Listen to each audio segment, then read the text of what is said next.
예수님께서 공생의 기간 동안에 하나님 나라가 어떤 것인지 세상 나라와 하나님 나라에 대한 비교적인 역사를 말씀하시고 그 하나님 나라의 주관자요 주체가 예수님 바로 그리스도인 것을 나타내셨습니다.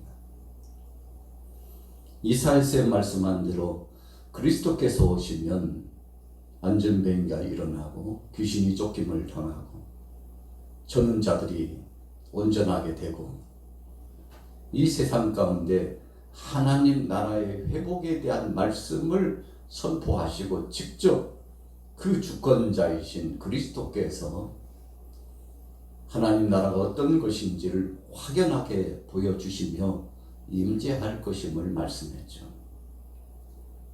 그러나 오늘 본문에 보면 예수님을 쫓아다니던 무리들 가운데 적지 않게 예수님을 능멸하고 희롱하고 주님을 대적하고 또 주님이 주신 말씀을 의심하고 주님이 행하신 사역을 회방하고 끝까지 대적하는 무리들이 많이 있었죠. 바로 그 중에 대표적인 무리들이 오늘 본문에도 등장하고 있습니다만 사두개인들과 바리새인들과 또 장로들과 또 대제사장들과 영적으로 보면 종교 지도자들이요 유직급에 속한다고 하는 유명인들이 앞다투어서 예수님을 대적하고 주님의 사역을 회방하고자 했습니다.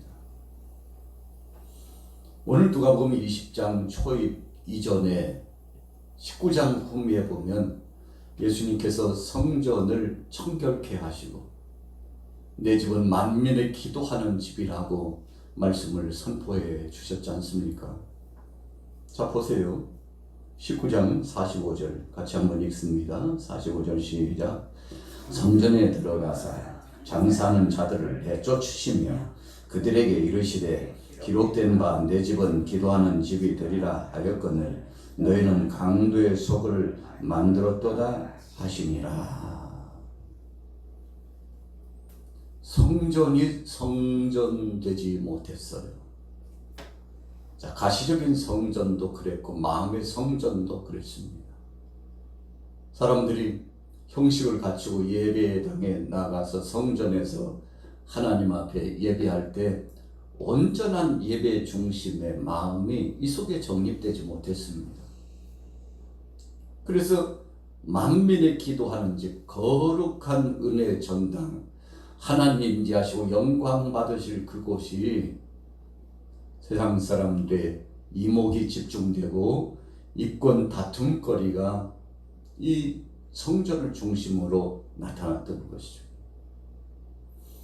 그래서 이미 가시적인 성전의 그 목적과 그 성전의 사명을 감당하지 못하는 시대가 되었죠.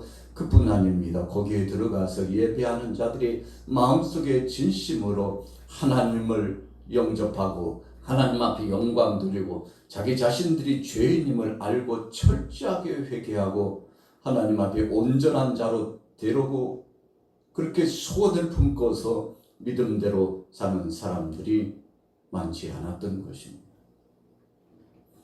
그래서 예수님께서 강력하게 책망하셨죠.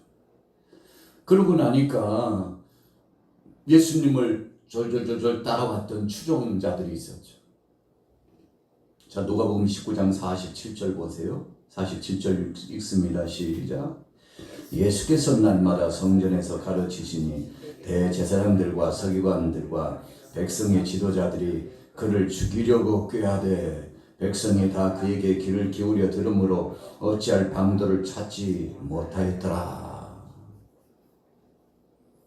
자, 예수님 근처에 계속 주둔하면서 감시하는 겁니다. 주님의 말씀을 듣고 은혜를 체험하고 주님 말씀에 순종하고 그 하나님의 말씀, 하나님 나라의 말씀에 감복하고 감격하고 영광을 돌리고 그래서 지금이라도 깨어서 회개하고 자백하고 새 사람이 되어 주님 앞에 나와 온전한 제자가 되기를 소원해도 시원치 않은데 어떻게 한다고요? 저 양반 어떻게 해야 죽이나? 죽일 길을 찾았다고 했습니다. 여러분, 현대에도 마찬가지입니다. 우리가 이 시대를 살아갈 때 우리는 하나님 말씀 중심, 하나님 나라 중심으로 살아갑니다. 그래서 우리의 삶은 세상의 법 기준은 기본이거니와 더 중요한 것은 하나님의 말씀이 바로 그 기초를 놓고 모든 것들을 판단하고, 그래서 하나님 말씀 중심의 기초를 놓고 우리가 살아가지 않습니까? 그러나 세상은 어떤가요? 하나님 말씀 기준이 아닙니다. 세상 나라의 법이 중심이고, 세상의 풍조가 중심이고, 세상의 사람들의 사상이나 생각이 중심입니다. 그러다 보니까 우리 믿음의 사람들이 온전하게 하나님 뜻대로 살려고 하다 보면 충돌이 오는 거죠. 세상의 것과 하나님의 것이 충돌이 오는 겁니다. 그때 우리는 지혜롭게 대응합니다. 왜요? 우리가 이 땅을 떠나서 이 땅을 버리고 살아가는 존재가 아니기 때문에 이 땅에 살아가면서 할 수만 있으면 진리 안에서 법을 지키고 함께 사랑하고 협력하고 공조하고, 그러면서도 우리는 진리의 말씀을 선포하고 어떻게 사는 것이 하나님 뜻대로 사는 것인가를 모범적으로 살아가면서 세상 사람들에게 선한 영향력을 끼치는 겁니다. 이것은 강압적인 역사가 아니라 성령의 교통하심을 통해 인격적으로 우리 삶의 변화가 되기 때문에 세상 사람들이 보고 웅변처럼 은혜를 느끼는 거죠. 변화를 경험하는 겁니다. 야, 하나님 나라, 하나님의 영광, 하나님 말씀 중심으로 살아가는 그리스도인들은 다르구나. 저렇게 살아가는 것이 하나님 나라를 추구하고 하나님 말씀대로 살아가는 것이구나라고 세상 사람들이 저와 여러분들을 보고 감동하는 겁니다. 그러나 어떤 면에서는 우리를 시기하기까지 질투한다고 했습니다. 왜 시기하고 질투합니까? 어둠의 자식들이 빛의 자녀를 보면 그렇다고 했습니다. 여러분, 캄캄한 어두운 시간에 우리가 손전등이라도 켜고 촛불이라도 켜봐요. 빛이 물러갑니다. 어둠이 떠나가고 환해집니다. 그래서 빛 안에 들어오면 행복해요. 그러나 빛이 꺼지고 난 다음엔 다시금 어둠이 오죠. 여러분, 우리가 이 땅에 살면서 나그네 인생을 살아가는 가운데 이런 빛의 역할을 감당한다고 했습니다. 그래서 예수님은 너희는 세상의 빛이요 소금이다.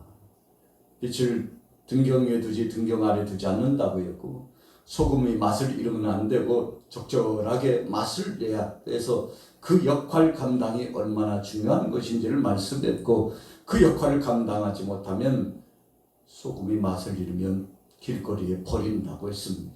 무슨 뜻인가요? 우리 그리스도인들이 사명을 감당하지 않으면 그 순간부터 세상이 어두워지고, 사명을 감당하지 않으면 여러분 반대죠. 세상의 정욕대로, 욕심의 소욕대로 그냥 끓이는 대로 살아가기 때문에 변별력이 없으므로 세상 사람도 하는 거죠. 아이고, 예수 믿는다더니 그리스도인이라더니 뭐 우리하고 다를 바 없네. 아, 저 사람이나 우리나 뭐가 그렇게 다른데. 여러분, 이 성격과 이 말투에 그들이 생각하는 속에 그리스도인들을 비난하고 조롱하는 겁니다. 아이고, 뭐 다를 줄 알았더니 다르지 않더구만. 그러면 그걸로 끝나는 것이 아니고요, 하나님께서 영광을 받지 못하시고 하나님의 이름이 능욕당합니다. 그래서 하나님의 이름이 망령되이 일컬음을 받게 된다고 했습니다. 왜요? 그 자녀가 잘못 사니까 마치 그 부모가 욕을 먹는 것처럼 그리스도인들이 잘못된 삶, 인격적으로 하나님의 말씀 중심으로 살지 못하니까 빛의 역할을 감당하지 못함으로 세상이 보고 조롱하게 되었다는 거죠.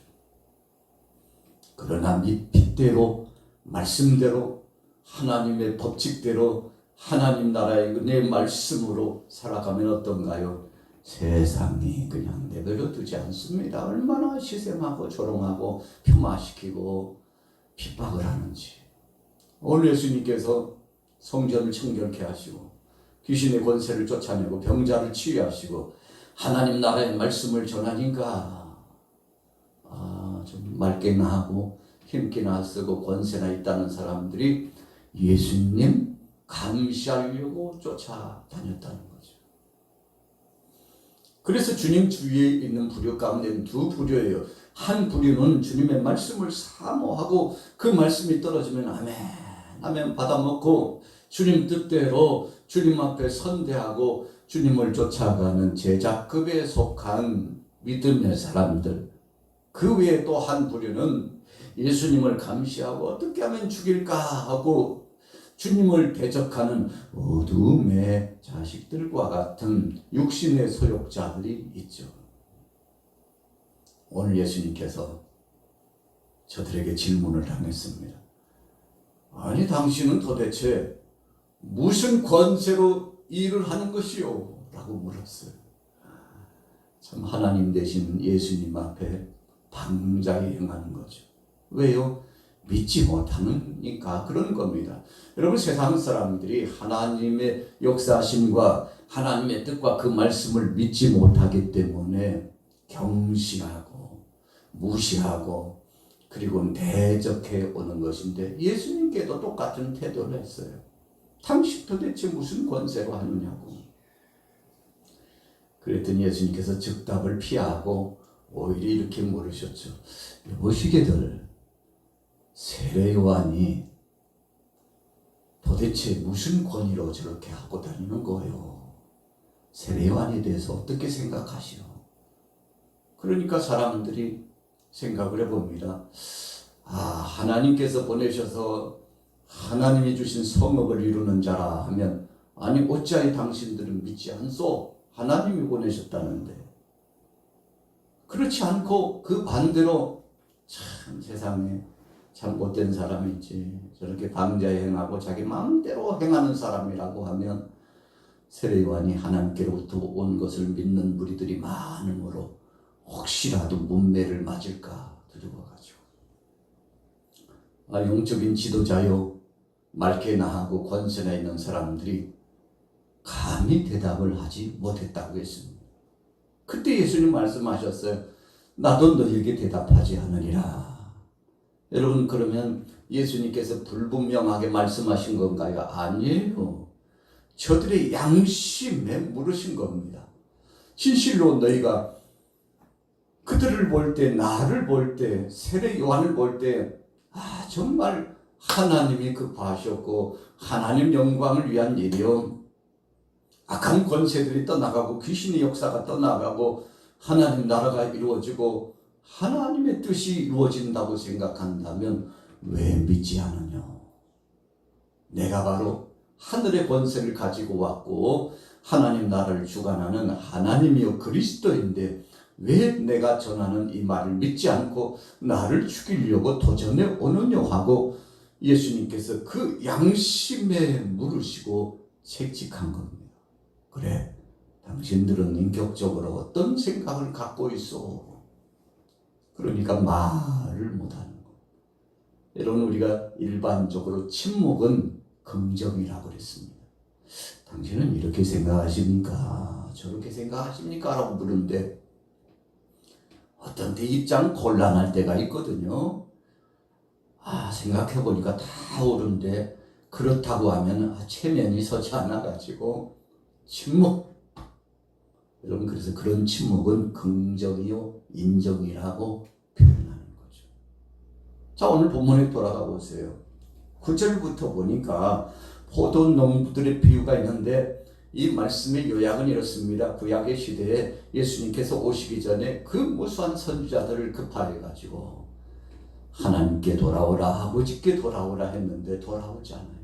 오히려 하나님의 말씀을 전하는 그 선지자들을 때로는 돌로 쳐 죽이고 또 핍박해서 죽이고 내쫓고 환영하지 않았어요.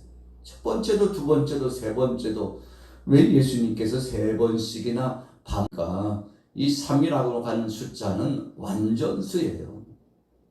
그래서 주님께서 하나님께서 변명하지 못하도록 기회를 줬다는 것을 의미합니다. 나중에 4번째로는 그 아들 상속자를 보냈더니 야야야 저가 우리 이 농장의 상속자라고, 저를 죽이면 저 재산이 누구의 것이 되게 우리의 것이잖아 하고는 오히려 그 아들을 잡아서 죽이고 밖으로 내쳐 죽였다고 그렇게 이야기하고 있잖아요. 여러분, 이 4번째 아들이 누굽니까? 바로 그리스도께서 이 땅에 오실 것인데 그리스도도 십자가에 못 박여 죽이게 된다는 예수님의 말씀이죠. 그러니까 예수님을 희롱하고 조롱하는 무리들, 주님을 죽이려고 하는 무리들에게 너희가 그 아들도 죽이려고 하는구나, 지금 죽이려고 한다 그랬잖아요. 예수님께서 저들의 마음을 아셨어요. 그 속마음을 아셨어요. 저들이 예수님께 그 마음을 들킬 겁니다.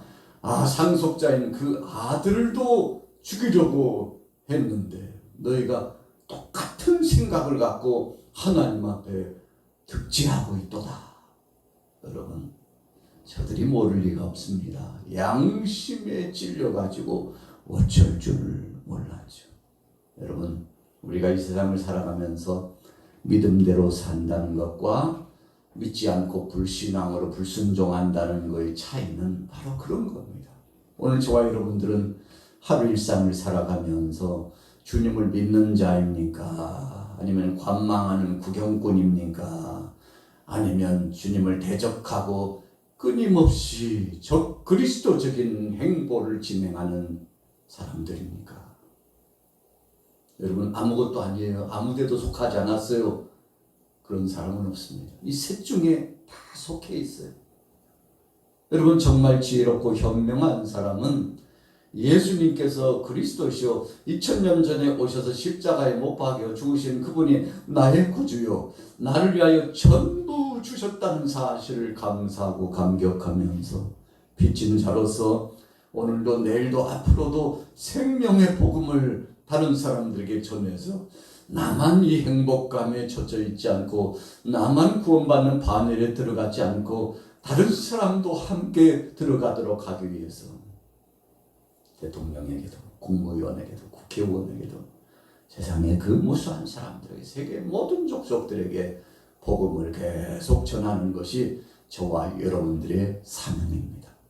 오늘 예수님께서 2000년 전에 이 일을 하시러 오셔가지고 참 환영받지 못하고 3년 동안 엄청난 고통과 고생하시다가 마침내 우리를 위하여 전부 내어주시고 죽으신 다음에 부활하시고 그리고 승천하셔서 다시 오시겠다고 우리에게 이를 말씀을 주셨잖아요.